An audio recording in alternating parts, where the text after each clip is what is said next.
All right, well, some of y'all are still signing in. I'm going to get started. Feel free to fill in the seats and get close. Hello and welcome ESU students, faculty, and staff, and our Emporia community. We are so grateful that you are all here. My name is Stephanie Alanese, and I am the Gallery and Outreach Director for the Art Program within the School of Visual and Performing Arts. There's a sign-in sheet over there, of course. Please be sure to sign next to your name to modify that, to verify that you attended the lecture today. Please let us know if you're a student enrolled in the Art Forum and you don't see your name on the list. Just go ahead and write it for now and then let one of the faculty members know. Students are required to attend the full lecture to receive Art Forum credit, so please stay till the end. We will notice if you leave early. Please remember to have your email notifications turned on in Canvas for Art Forum and to read your email, as that is where all communication for this class, related items, special announcements, and opportunities will be. As our speakers talks, please think of questions that you have. There will be possibly an opportunity to ask those questions after the lecture, but also at the reception at our galleries tonight. We are recording this lecture, so if you wanted to refer to it in the future, it'll be on our YouTube channel at ESU Art Program. And at this time, if you could please silence your phones. So tonight after the lecture, from 5 to 8, the galleries at King Hall will have receptions, one of which is our incredible Art Forum speaker today, Tanya, titled Free Ice Cream, located in the Epping Gallery. And yes, there is free ice cream there, and is there during the entire duration of the exhibition. In the Gilson Gallery, you're welcome. In the Gilson Gallery, we have rolled prints from the street featuring steamrolled prints from our public art course from the past spring semester that were printed during May Emporia First Friday. The work features both student and faculty. Please be sure to stop by if you're able to during the reception. There will be additional snacks and, of course, ice cream. Tuesday, September 10th, we will have a gallery gaggle where students will walk together starting at the galleries in King Hall, and then Emporia Art Center, and finally ending at Trucks, where students can sit together and discuss the artwork they looked at. This is eligible for an Art Forum point, but must be attended the entire time. Additionally, next Friday, we have our Curse Critique Night during Friday the 13th. To sign up, please use the flyers that you've seen posted in King Hall. There are extras on the gallery desk if you'd like to grab one this evening. I will reach out and notify you where you'll be located, as well as how to set up. But if you're not ready to get a critique from the group and you just want to give critiques, you are welcome to do that, and you don't need to sign up. You'll just show up. Yeah, and of course you will, if you attend the whole time, you'll receive an Art Forum point. If you critique and also give feedback, you will get 2 Art Forum points, so you have an opportunity to get 2. At this time, are there any other SBPA or RSO announcements? Claire and Olivia? Hi, I'm Claire Emmerich. I am the president of Glass Guild. On September Friday the 13th at 12:30 in the Art Annex, which is down the hill, we will be having a Glass Guild meeting where we will be discussing events and happenings for the Glass Guild over this next semester, and discussing Production Fridays, some of the sales that we'll have coming up, and all that jazz. Nice. Thank you, Claire. Olivia, did you have? Yes. I have a different one. Hi guys, I'm Olivia Willis. I'm helping restart the art education organization, or like club, on campus, and we still need to get enough signatures to become an RSO. So it's not just for art education students. If you're just interested in art, or just well, everyone here's an art student, but anyone can sign up. And so would just be a good space for like art ed people to rely on each other and kind of use each other as a resource, because it's scary to become a teacher. So even if you don't think you'd be able to consistently make meetings, you can still sign up. We really just need like 13 more signatures, I think. So again, there's one over by the sign-in sheet where you just sign in. So Perfect. that'd be awesome. Thank you, Olivia. Any other announcements?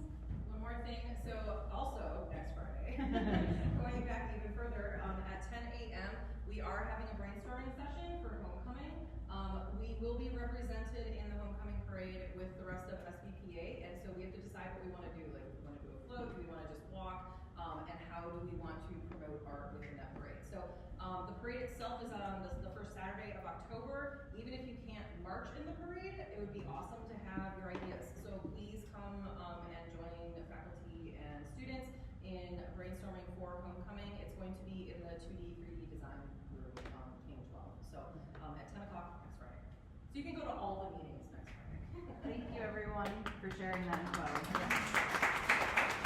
Before I introduce our speaker, I also want to say this is our first art forum of the semester, and so I want to give a huge thank you and shout out to Kayla Mock and Joel. Without them, we wouldn't have this here, so we're very grateful for them. Okay, so without further delay, it's my pleasure to introduce our lecturer today. Tanya Rodriguez Rosenzweig. No, I knew it. Okay. Rosenzweig. Rosenzweig. Thank you. I'm so sorry. Tanya Rodriguez Rosenzweig, also known professionally as Go-Go Tani. She's from Central Texas and is a graphic designer, our first in the Art Program lecture series, as well as a self-proclaimed ice cream ma'am, as an owner and operator of her own adorable ice cream truck. I have been admiring Tanya's artwork and animations for many years now. What draws me to her artwork is not only her aesthetic, it's her eye for detail and design, but also her passion and love for all things she makes. It's so clear the level of care she has for her craft, which you will see when you visit her exhibition in our galleries. Additionally, her kindness, sincerity, and inclusivity through her use of cuteness, warmth, and generosity. When we first started speaking online, it felt like we had always been friends, and that feeling gets stronger each day. And I always look forward to watching her Instagram stories for the cuteness, fun, and honesty. I could go on and on, but I want to hand it over to Tani, so please give her a warm welcome, everyone.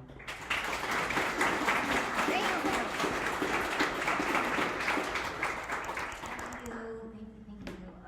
Okay, so I'm so excited to be here. This is not very common for graphic designers to have a forum like this where we are showing our work. I have had opportunities to speak in front of people, but they usually come from the ice cream truck because people really seem to really love that ice cream truck. So what I want to do real quick before we get started is I want to take a video of all of you because I feel like I've done like speeches and I've never shown people that I did a speech, and so I keep telling people I'm doing speeches, but I don't know if they believe me or not. So okay, I'm just gonna go around one time. And I'm very nervous right now. Thank you for your patience. Okay, say hi. Okay, thank you. Okay, I just want to make sure that everybody has gotten ice cream. Did everybody get ice cream? Oh, okay, we're gonna get started. And I don't know how long this is, so sorry if you need your points. Okay, ooh. So I did this in Keynote, so I went a little bit nuts with some of the Keynote animations. So I want to say first off, thank you to Professor Stu. So Stephanie, I call Stephanie Stu. Stephanie and I met on Instagram. It's been a while now, and this show allowed us to finally meet in person, so we had never met in person. You guys are really lucky to have Stephanie. Sorry, very emotional. Okay, they have been so encouraging and helpful and hardworking. Emotional support. There was so much emotional support from Stephanie today, not only to me, but multiple people. I just saw them judging everything. The install, the monster plushies that are in the galleries, Stephanie sewed them up for me. And also letting me stay with them and their beautiful family and beautiful cats. So I'm so thankful for this opportunity, and I feel really seen. Some of us have had educators who make lasting impressions on us, and I just have a feeling that Professor Stephanie is one of those educators. Bottom of my heart. Thank you. Okay, sorry. I also want to thank my husband. He's been super supportive. He's not here today. And he came with me for the install. He installed all the hanging elements in the show, and he's been cooking dinners and wiping tears, and he reminds me every day that everything's going to be okay. He the ESU students and faculty. Abby, Dean, Michaela, Olivia, Claire, those are the ones that I can think of off the top of my head. Thank you guys so much for helping out. I've been in and out of the office, and there's a lot of camaraderie that's happening in there. I think it's really beautiful. And as well as my family and friends, I want to shout out to Russell and my team at Studio Zo. I have a part-time job in the studio, and they've been so supportive, and I've been making mistakes at work a lot, because I've been so busy. My friend Joey and my friend Alonzo, who's an architect and actually mocked up this space for me in 3D so that I could see how everything would work together. And then my best friend Judy. And then I also want to say hi to my Instagram family. Some of them are going to come watch this after, so I just want to say I didn't forget about you guys. And they're going to watch it on the YouTube replay. Okay, thank you so much. All right, moving on. Okay, so I am Tanya. I am a graphic designer and animator, and recently I became an ice cream man. When I say ice cream man, I just think it sounds cool instead of an ice cream man, because I am a man. In my experience as these three titles, people seem to be most intrigued about the ice cream man title, and we will absolutely talk about that, but I saved that to the end so that you would stick around and be intrigued possibly until then. I spent a lot of time on campus yesterday, and I've really been enjoying my time, and I'm humbled by the talent and creativity here at ESU. It seems like a really great environment to be a student.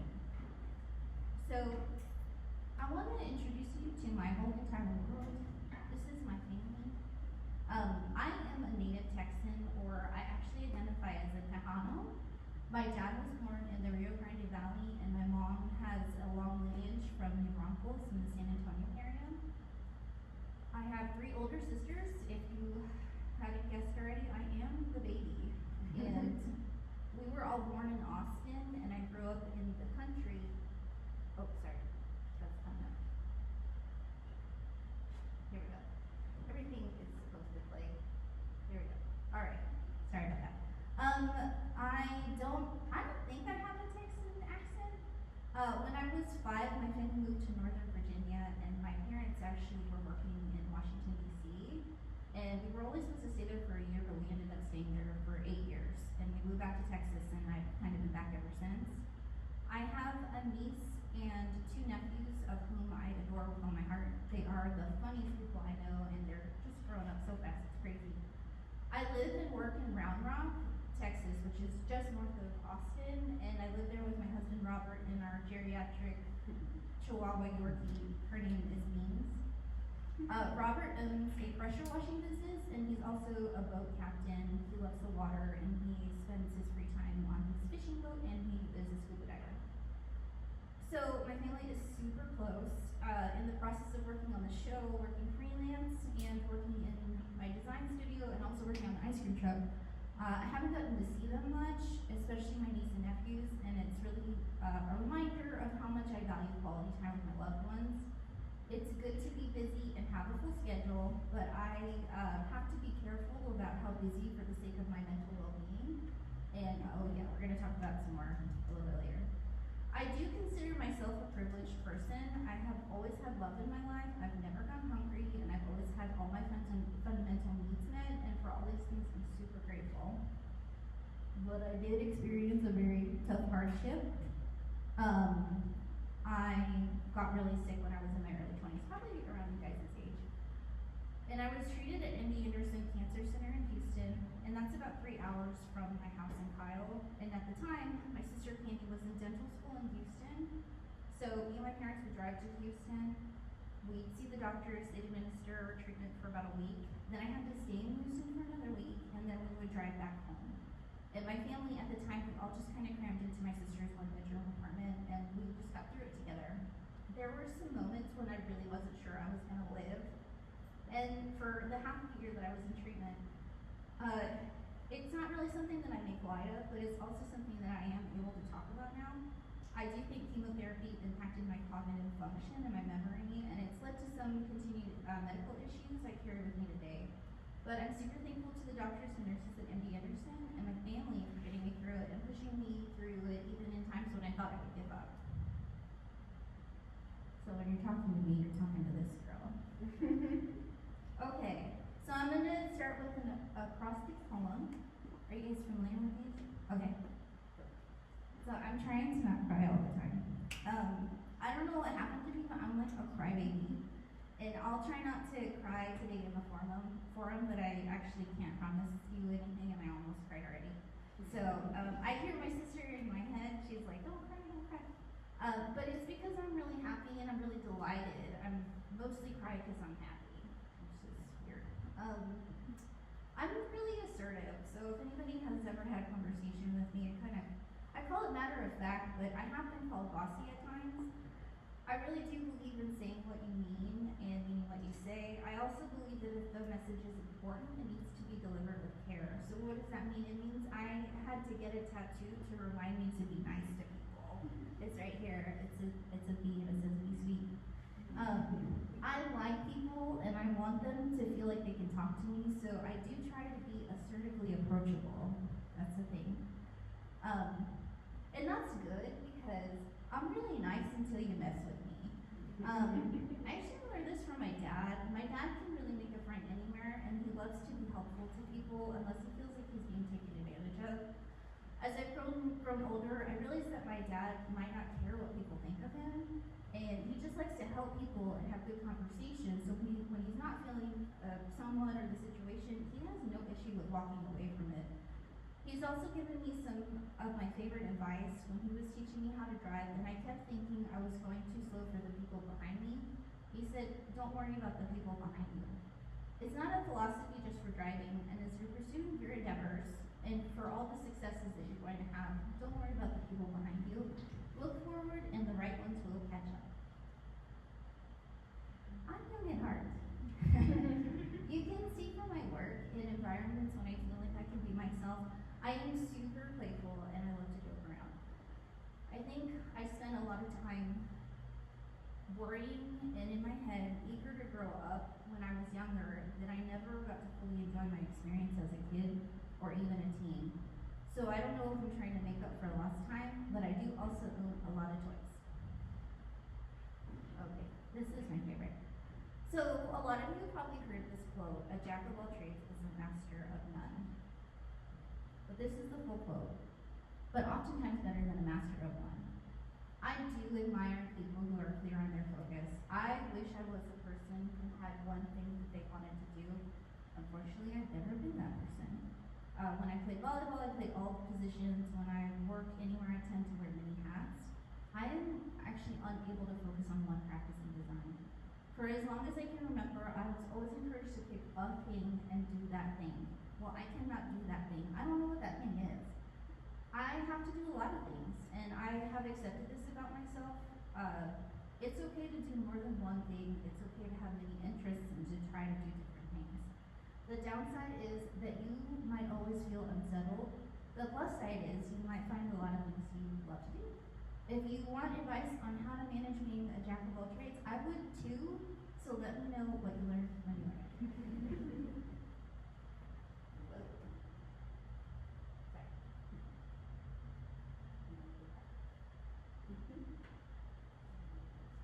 Okay.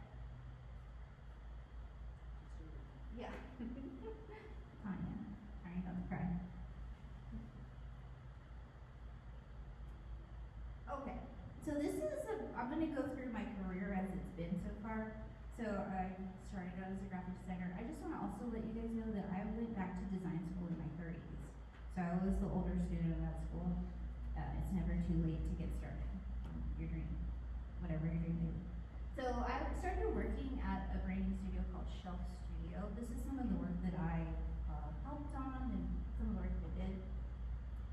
I went from being part-time to full-time pretty quickly. I initially started as an intern. We had Allison, who is pictured here, was my creative director at Shelf, and Allison had been in the field for a while before she took me on, and she also worked in studios all over the United States and then also in the Netherlands, and so her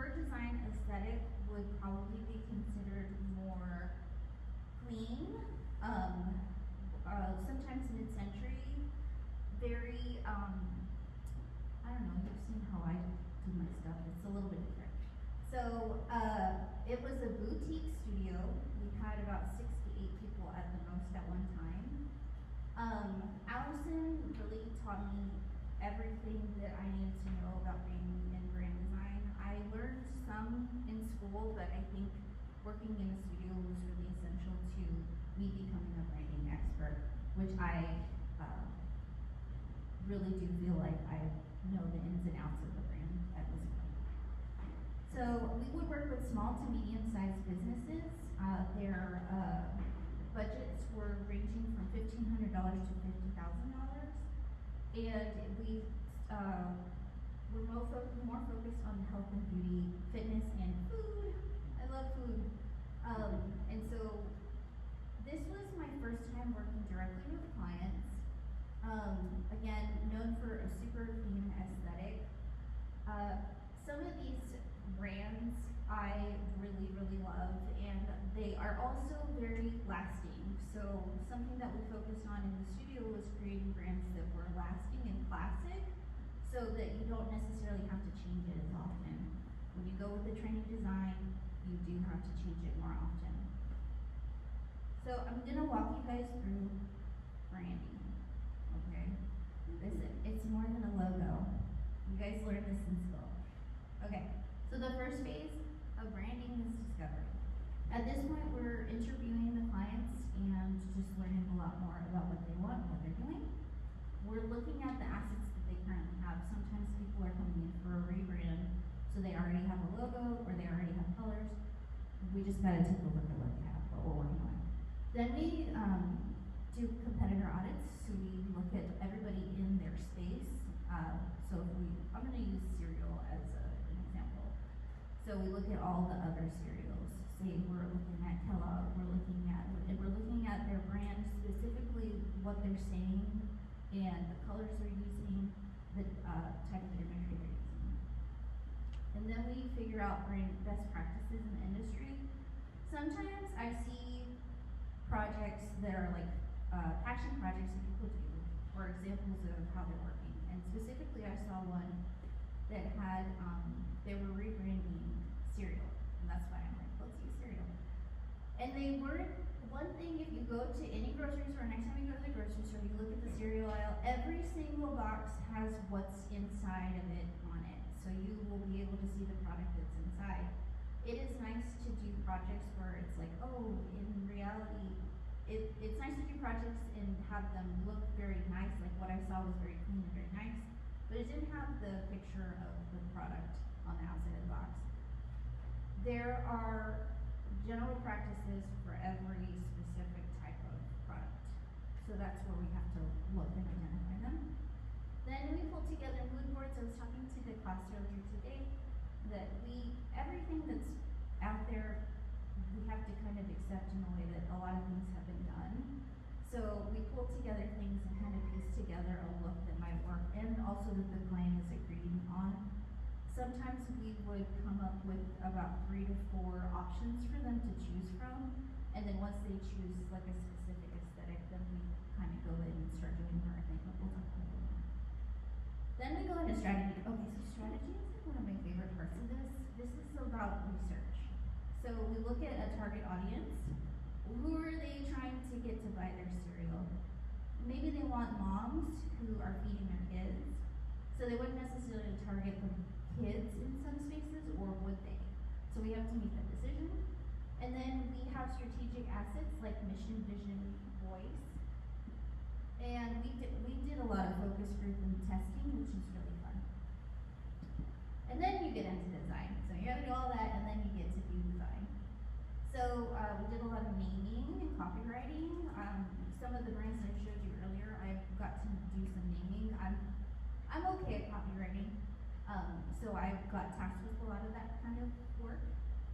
Then we do also a brand story. That's something that you have a few versions of it. You have a longer version, a shorter version, and a really short version.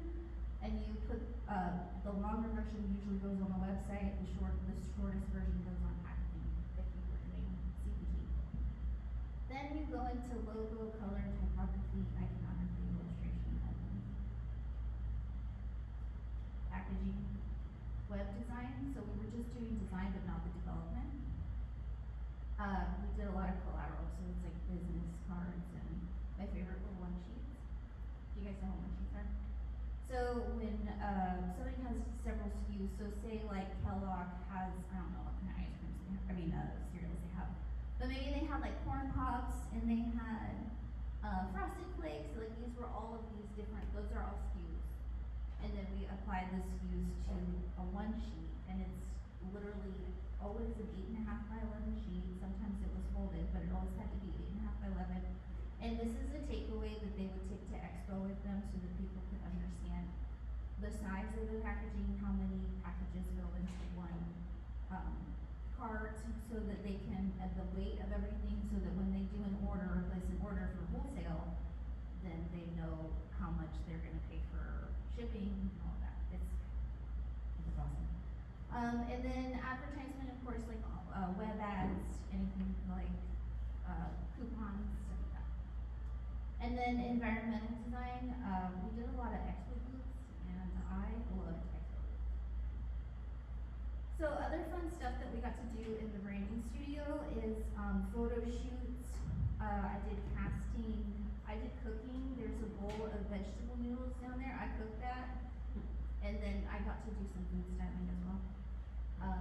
Expos, and I got a lot of free stuff. And I have no shame in asking a client for free stuff, because sometimes all they can do is say no. Okay, sorry about this picture, but this is the only picture that I have from this time. This is my boss and I as Cheech and Chong, who won the Halloween costume contest. This is literally the only picture I have from this time. I was like, I don't have a picture from this time. So, once I left the design, I left the design studio as the senior designer, and I moved into an in-house marketing team for an ancillary cannabis brand. We were a $15 million consumer products company at the time. I was hired on as a designer and became VP of marketing within 2 years. My first big task was redesigning the trade show booth, and my budget for that was $20,000. And we won Best in Show pretty quickly thereafter. It was my first time being in charge of a budget for a department. That was fun until we had to put all the receipts in. I became brand director very quickly. So, like I said, I started as a designer, and then I moved into brand director, and then from there I went into being the VP. I had to do, so I think a lot of why I was put in charge of a lot of things is because I had that experience at the studio, and I understood brands. So at the time, they had about 11 separate brands with no link back to the main brand. So I started a brand consolidation. I thought it was really important. We created finally some brand guidelines for them. At the time, it's important to know that cannabis was just barely becoming recreational in some states. So it was, we called it the Wild Wild West. Like there was some crazy things going on, lots of copyright infringements. So it was a task to, one, bring us to a level and then elevate the level, and basically we're trying to get everybody to step up to our level, and it happened very quickly. We did seasonal catalogs, so a catalog quarter. I did a lot of traveling for packaging design research and functionality for recreational states and dispensaries. That was a lot of fun. And I spearheaded a new website for e-commerce. Originally, they didn't have a website really at all that was selling directly to customers, so I spearheaded that project. We also took 200 plus SKUs and redesigned and organized them. It was my first time managing people. I like to have people, I like to mentor people, but sometimes it's when you don't hire the people, you're not necessarily being able to mentor the right people. The further I climbed in this job, the further away I got from design, which made me sad. I felt like I was held to a higher standard at this job. I don't know if it was because I'm a woman or that I was the only person of color on the board at this, or sorry, in the C-suite at this job. But most money, this is the most money I ever made, and it was the most stressing and happiest I've ever been. So I love that job.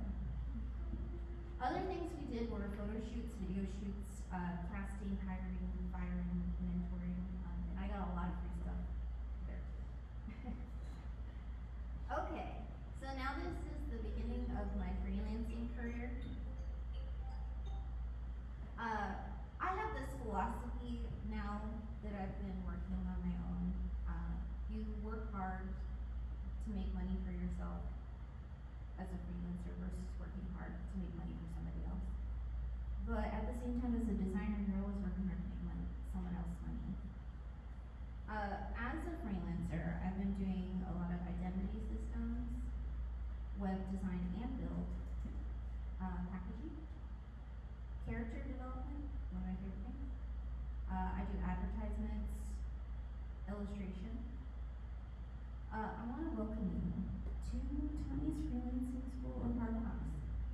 I'm going to tell you the great things about being a freelancer and the not so great things about being a freelancer. The awesome thing is I'm in charge of my own schedule. I get to go to HEB is like our grocery store in Texas, but I get to go to HEB in the middle of the day. But I also have to learn boundaries with my clients, and I'm the one who has to enforce them, so it was a little tough at the beginning. I don't have no problem with it now. It's a referral based, so I originally never really had to look for clients. It was if I worked with somebody, they told somebody else about me, and then somebody, so it was referral based to begin with. But I felt like I was constantly, I feel like I'm constantly chasing money. I do get to contract with marketing and design agencies, which I love, but owning your own business in Texas is about taxes, taxes, taxes. So everything that I make, I have to set aside about 30% for taxes specifically, which then you have to price your projects higher. It's the whole thing. What's nice is that I understand a little bit better about who I can and want to work with. But I do spend a lot of time alone, so it's been really nice being on campus because I've been able to talk to people. I get to set my own prices, but at this point now, I feel like I'm a little bit more experienced and I'm more expensive for some of the clients that I really do want to work with. I do like working with small businesses. I get to do work that really feeds my soul. But as we see things like Canva and AI kind of happening, it's freaking out a lot of people, and it has impacted how I get jobs now. So, okay, this is me as an animator. So I'm mostly self-taught in animation. I do work remotely, and I get to do a lot more fun projects with animation. It is pretty time consuming, so these projects cost a lot more. They are challenging every single time. We had our workshop today, and it was challenging in the workshop, and it was something that I've done all the time. Those who can afford it probably have a more expendable budget, so they tend to reach out after we finish the project, assuming that it went well. And it's providing us a lot of unique opportunities. I get to work there. This specific animation was for a client in Canada. This one too, and this one too. But they work with nonprofits. They work with global businesses, and so I've gotten to do things for Africa. These two are for Africa. That was for Designer Awards in Canada. And then that one with the guy walking, that's a music video for a musician named Jake Lloyd in Austin. And when ACL happened a couple years ago, this was blown up to like 80 feet and playing behind him on one of the stages. I've also, the top one is like a game company. I was telling you guys about that last night at dinner. And lots of food. I love to work with food. Those are the ones where I get free stuff all day. It is helpful to be an illustrator. And I also want to remind everybody, this is motion design, and it's a form of animation. When I think of animation, I think of like cell animation, cartoons, things that are frame by frame and hand drawn. Okay, and then I'm an ice cream man. So this is me in my truck. We're not talking about that yet. So I am not obsessed with design.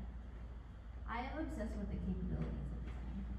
I love design, but I'm more obsessed with what it can do. I want to remind everybody that we're all designers in one way or another. Every day we make tiny decisions that make us designers of our lives. It's like drawing. It's going to be kind of weird, but mostly everybody can draw. If you visit wildsafari.net, they have a bunch of paintings by animals for sale. People without hands can draw. I follow a person on TikTok that puts their makeup on with their mouth. Being able to draw, being able to design isn't particularly special, but what you do with these capabilities is. At this point in time, I do not look at a menu anymore and judge the aesthetics of it if it's successful. If I can find food that I want on it, it's well designed. Successful design is based on how it functions and how clearly a message is delivered, and a lot of times we really only have a couple seconds to make sure that happens. In animation, it's about 5 frames so that we get somebody's attention. That's about how much time I have.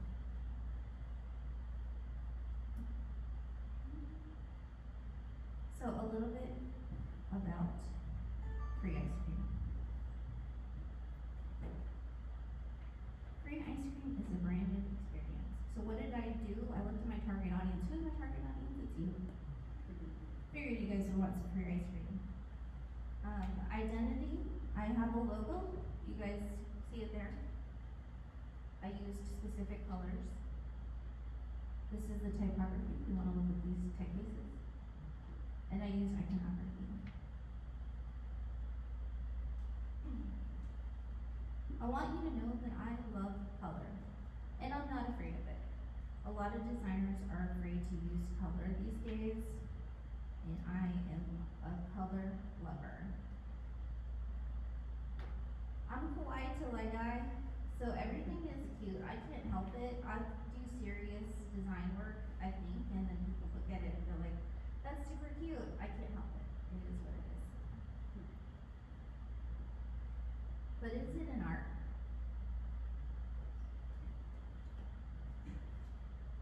Is what I did an art? I believe that art and design aren't mutually exclusive. I do think they exist on a spectrum, and I'm going to kind of show you guys what I'm talking about.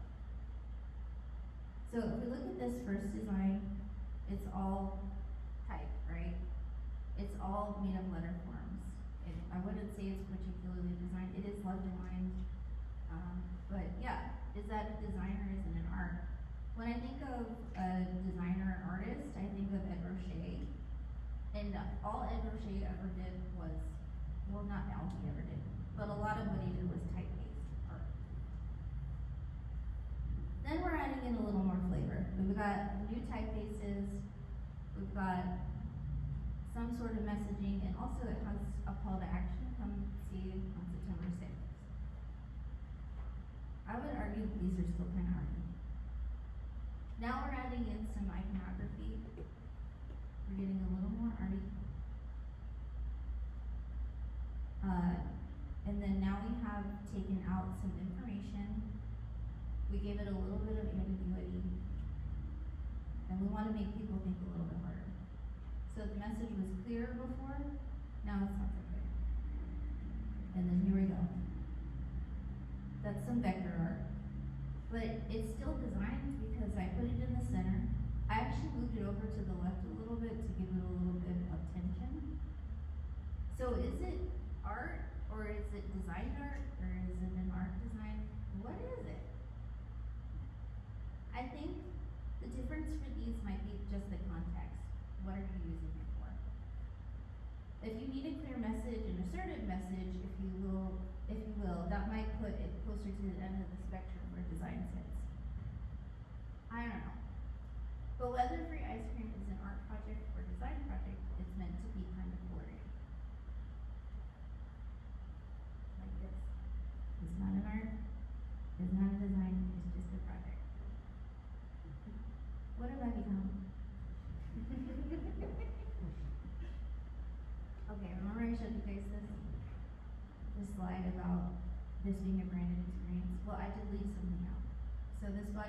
was driven by rules. I have 3 values that I didn't tell you about.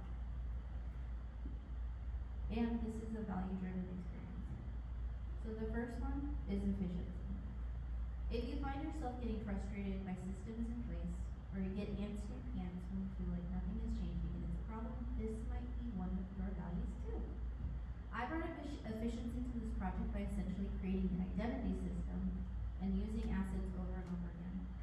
I hope in a year from now, if you see a shrimp, maybe you'll think of me. Or maybe when you see SpongeBob, you'll think about that monster plushie I made staring directly at your soul. This show was hard for me because I primarily work digitally, so I seldom have physical pieces of work. I do manage print for clients from time to time, but after the pandemic, we see some print items became kind of obsolete. I think about menus and how a lot of them are digital now. We traded websites in lieu of business cards. For this show, I mixed mediums that I don't normally work with, and I utilized assets I had already created for the sake of efficiency. Value 2, empathy. So this is really important to me. A lot of this show is about approachability, in its simplicity and in its message.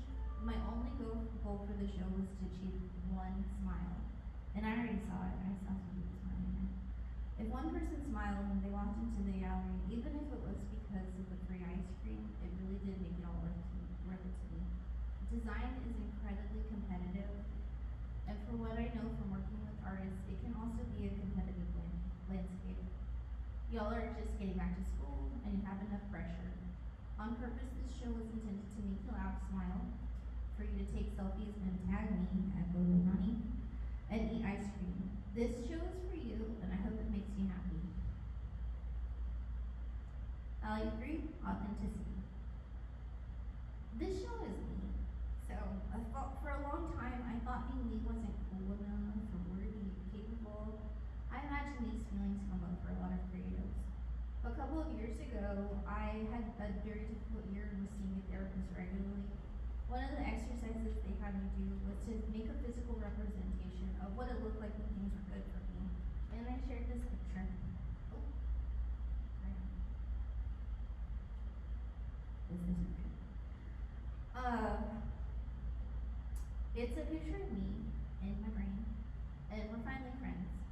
For years, my brain was a toxic friend, and that son of a biscuit held me back from doing a lot of things I didn't think I was worthy of or could achieve. When we finally made peace, I finally felt free to just be me. Me is kind of wacky, and I'm proud that this show is pretty wacky. So I'm going to take you through the works that are in the gallery right now. So this first one is called Cupid's. When I was brainstorming the show, I went to see my friends Alonzo and Joey. They were like so excited, and they always have really great ideas. This is Alonzo and Joey. And they wanted me to bring some of my office with me. So Stephanie had mentioned that I'm on my stories a lot, and in my stories you can see my office, and I'll show you guys a little bit of the office here in just a second. And I couldn't think of, I was like, no way, I'm not taking my office with me. I would have had to bring, these are my grandma's Pyrex bowls. This is my hamburger phone, my banana neon light, my cloud with a hat, my blowfish, my extensive Pusheen collection. I was like, these gays are pretty good. Now, Alonzo Joey went to my house, but a precious thing to me is my Instagram account. This is important, I think, for a lot of people. I don't have a lot of followers because I maybe update my timeline about 10 times a year, but I'm all up in my stories all the time. And the reason I know a lot of people is because of the connections I've made on Instagram. I personally don't care about follower count or who likes on my 10 posts, but I do care about the people who I talk to through direct message and who respond to my stories. That's how I met Stephanie. That's how I met Alonzo and Joey. And so these polka dots that I have here are just a piece of my office that I could bring with me. I use halftone or polka dots in my work a lot, especially when I work with one color. My aunt passed away last year, and I inherited some photos, and I found out that my grandma was really fond of polka dots too, so that made me really happy. Okay, all they need. Ooh. Oh, this one's kind of funny. So, these are the shirts. I don't know if anybody has looked at them. We're gonna be opening up a silent auction for the shirts, probably this weekend, I think, maybe by Monday. So this is about my clients and some potential clients. A lot of times people reach out to me as a graphic designer and they tell me all they need is a logo and a t-shirt. And it's hard for me. Will I do it? Yeah, absolutely. But it is difficult because that's not really how brands work. Branding process is much more longer, more intense. I showed that to you guys. If at face value, it's a little bit boring. But people also tend to never use the guidelines that I create for them correctly. So this project I wanted to do for a really long time. I personally experience a moral dilemma every time I'm asked to create a t-shirt design. Fast fashion is cheap, and t-shirts are one of the biggest culprits. What I know, this is what I know, so this is not science-based, this is Tanya-based. What I know is that when I work with a screen printer, there's a minimum order that I have to fulfill, and small businesses, most of the businesses that I work with, are absolutely looking for a deal. So shirts have to be purchased in bulk. Most screen printers will not work with thrifted shirts. They have to have shirts that are all of the same make. So sometimes these shirts can be bought in bulk, and the cost of one shirt is almost $2. T-shirts are made overseas, so if they're selling the shirt for $2, think about how much is being spent on fuel to cross the ocean, the cost of the textiles and the dyes, and think about how much the person who's making the shirt is getting paid. So working with screen printers, like I said, they require that minimum order. It's really time consuming and labor intensive to change the design, so I have to order 100 shirts with the same design. If you're designing a shirt for someone as a designer, consider a couple things. One, not putting the date on the shirt, and or talking to the client and talking them out of putting the date on the shirt. This way, then people can wear it for longer. Try to push them toward a cool design versus just their logo, because they're more likely to wear it. And try to design in one color. Consider brands that utilize recycled textiles. They're more expensive, but they actually do last longer. And educate your clients. A lot of people don't even consider textile pollution a thing. So all the shirts in this piece are thrifted. I went to Texas Thrift in Austin. Shout out to Texas Thrift. If I had gone to Texas Thrift a day earlier, I would have gotten these all for half off. The price of the shirts range from $1.99 to $8.99. The designs for the shirts are recycled themselves. They're either rejected concept work for clients, or they're designs that I created for myself. This one is Angel Face. So my husband calls me Angel Face in front of people all the time. It's very sweet, but this is about finding the light every day, and identifying the things that make us happy. This first is my husband. When I met him, he has crow's feet when he smiles, and he smiles all the time. And then this one is my friend Liz, who has the most amazing freckles. The third one is my nephew MJ, who has a beautiful face. And then this is my Garfield phone. It's from the 80s. When you pick up the receiver, the eyes open. And then second to last is my nephew Jace, has insane eyelashes. And then the last one is my niece, who has really beautiful dimples. This show, of course, is about approachability. I want to make other people feel comfortable. I believe in transparency, and I also believe that simple ideas are the smartest ideas. And we'll talk about that a little bit later when we talk about the truck.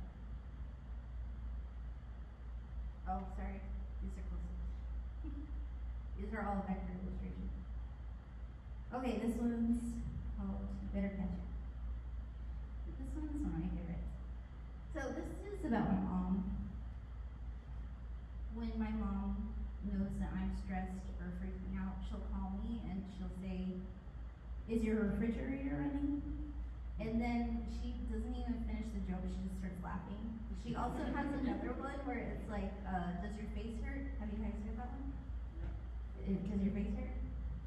Say no, why? No, why? Because it's killing me.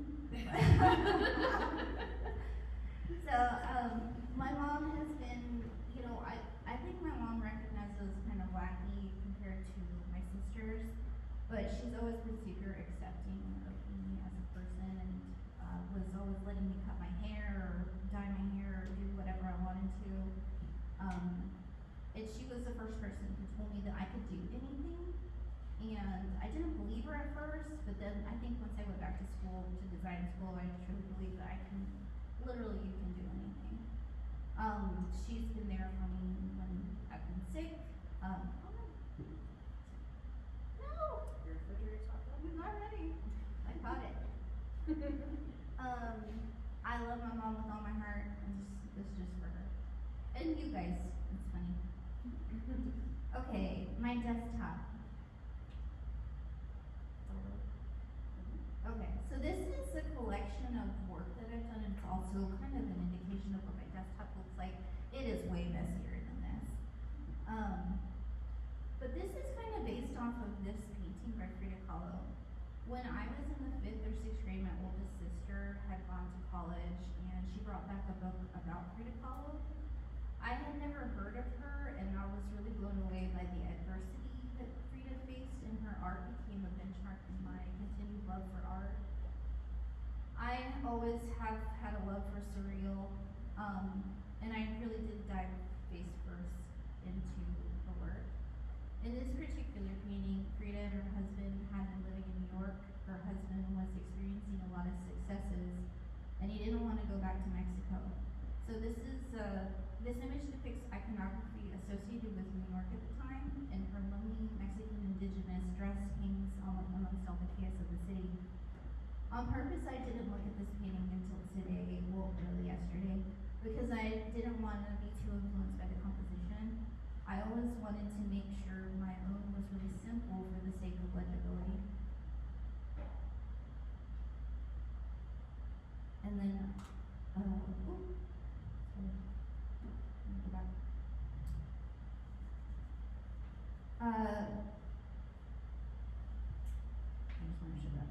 Okay, so this video features GIFs and videos and a lot of different images that define my life as a freelancer, and sometimes it's just me and my computer and these things I create getting in and out.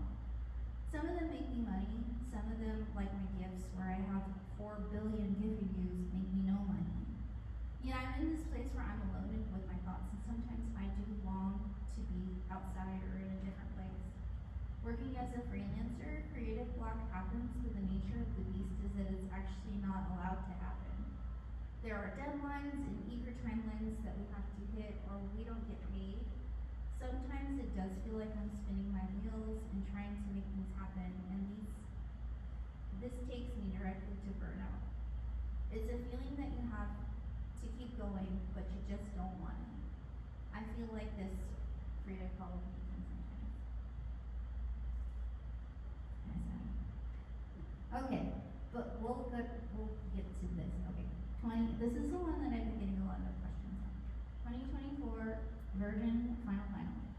So, my mom sent me, this is a picture of her candle that she burns. So the history of, this is the original, right?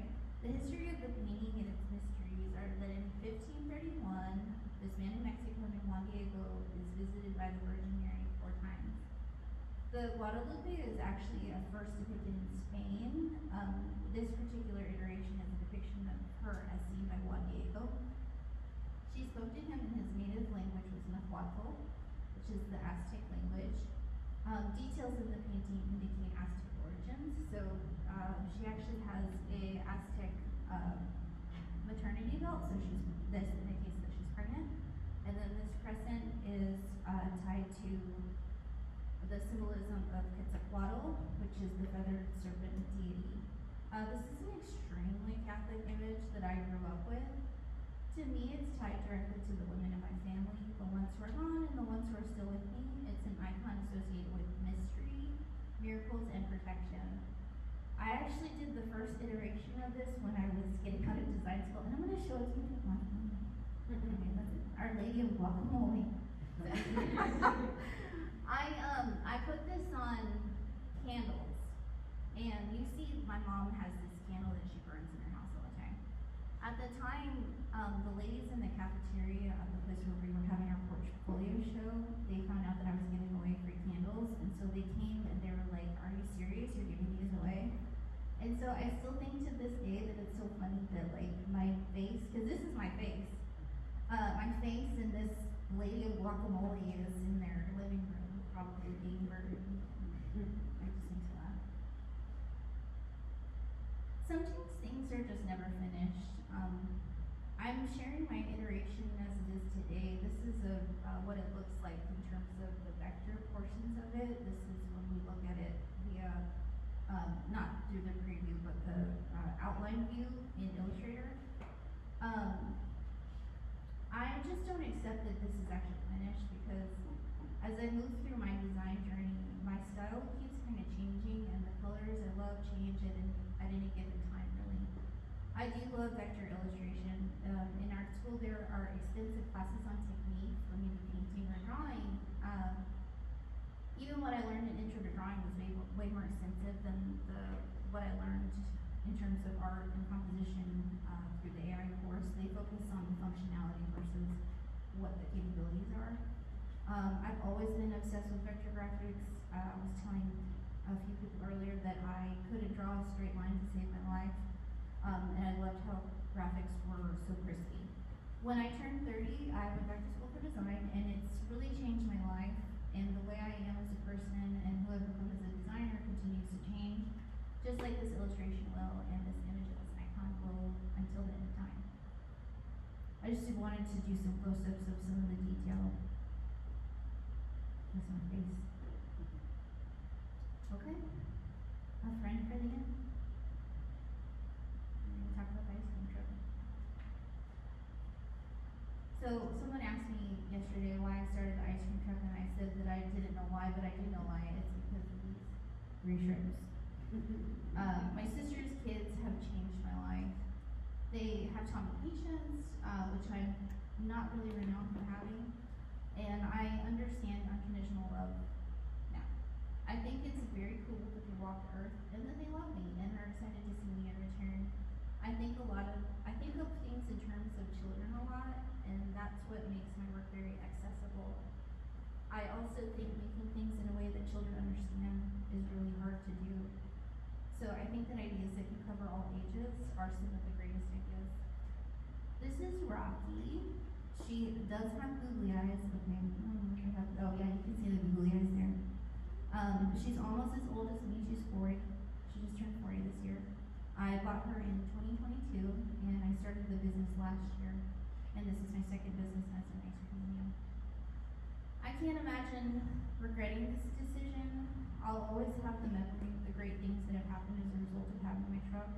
My greatest joy aligns with my value of empathy, working to take the truck to places the ice cream truck doesn't normally go. I like to go to underserved communities like retirement facilities, memory care, children's homes, and even the animal shelter. I made a bunch of dog ice cream for an animal shelter event last year. I do fundraising so that we can get these places free ice cream. So this is Rocky. And I really do believe that once you learn your craft as a graphic designer, that you might be the best business owner out there because you save a lot of money on working on your website. I did the wrap for the truck. I run social media, advertising. Sometimes I get to do fun stickers, and I get to have all the free ice cream that I want.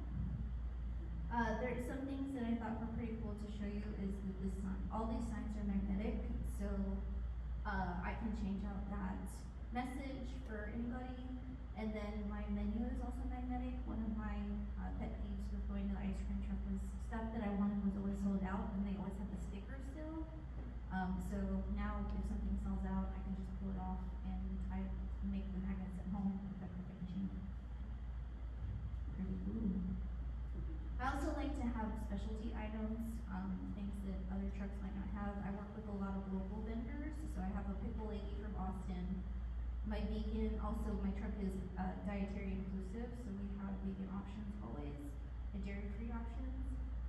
And I work with a local vegan ice cream place called Love That's in Austin. And then I get some drinks imported from Korea, some of those pouch drinks that you see, and then some items from California. SpongeBob is the most popular ice cream. This was at Southwestern University last week. Okay, this is Better on Sun. So there's a song by our Lord and Savior SZA called Saturn. It's a delightfully moody song about someone who's calling out to the universe for something better. In this place, they'll be better themselves, and what's happening here on earth doesn't matter because maybe they'll get a second chance. If you got to start over, how would and who would you be? As creatives, some of us experience life in terms of our emotions. For me, my work is entirely dependent on my mental state. We talked a little bit about how my brain is a mean girl, but there are so many other ways that emotions lie in. If I got to start over on Saturn, knowing what I know now, the one thing I would do is remind myself that my emotions are there to protect me, but they can't always be trusted. Life would be dreamy, the clouds would be my friends, and the moon would always be smiling at me. I've noticed that adults sometimes have a hard time having fun. It's almost like a conscious decision that we have to make. I would also take all of you, and we'd all create beautiful things all day long, and on every corner, 24 hours a day, 7 days a week, we'd all get free ice cream. And that's it.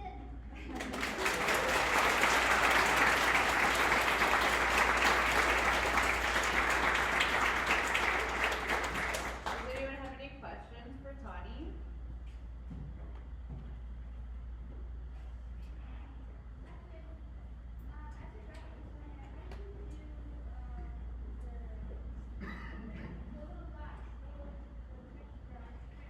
The half tone? Yes, the half tone.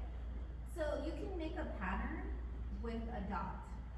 And I can show it to you how you do it, but that's how I do it, and then I will outline it and kind of edit the dots that I actually want to stay on. But there are a few different ways. You can create a half tone. I'll have to look at it, but those are a few different ways to do it. Yep.